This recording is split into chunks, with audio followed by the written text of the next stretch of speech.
Hai, apakah Anda pernah nonton film Harry Potter?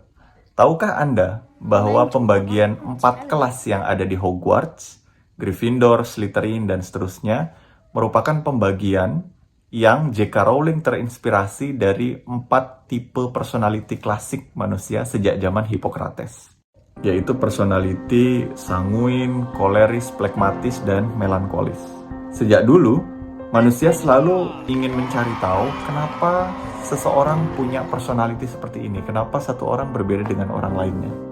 My Brain International UK yang berangkat dari riset akademis mengatakan bahwa yang menyebabkan seseorang memiliki personality tertentu adalah karena dominan neurologisnya.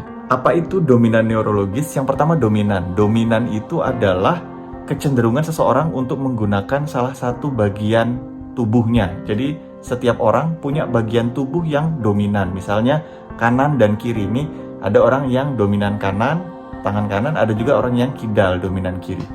Baik seseorang yang dominan kanan atau dominan kiri tidak menunjukkan kelemahan dan kekuatan. Tidak ada yang lebih baik di antara orang yang dominan kanan atau dominan kiri. Dan bahkan ternyata dominan itu tidak hanya pada hal yang nampak secara jelas seperti tangan, sampai pada neurologi, pada sistem saraf yang ada pada otak manusia. Ibarat kita berada di sebuah lapangan rumput hijau yang luas, setiap kali kita berjalan dari satu tempat ke tempat lainnya melewati padang rumput itu, kita akan meninggalkan jejak. Setiap hari kita berjalan, maka jejaknya semakin jelas dan semakin jelas.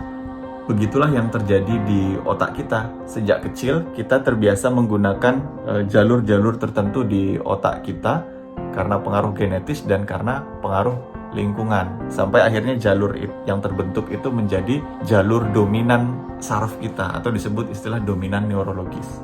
Jadi ada orang yang menggunakan dominan area otak depan dan kanan, atau depan dan kiri, atau bawah dan kanan, bawah dan kiri, dan seterusnya.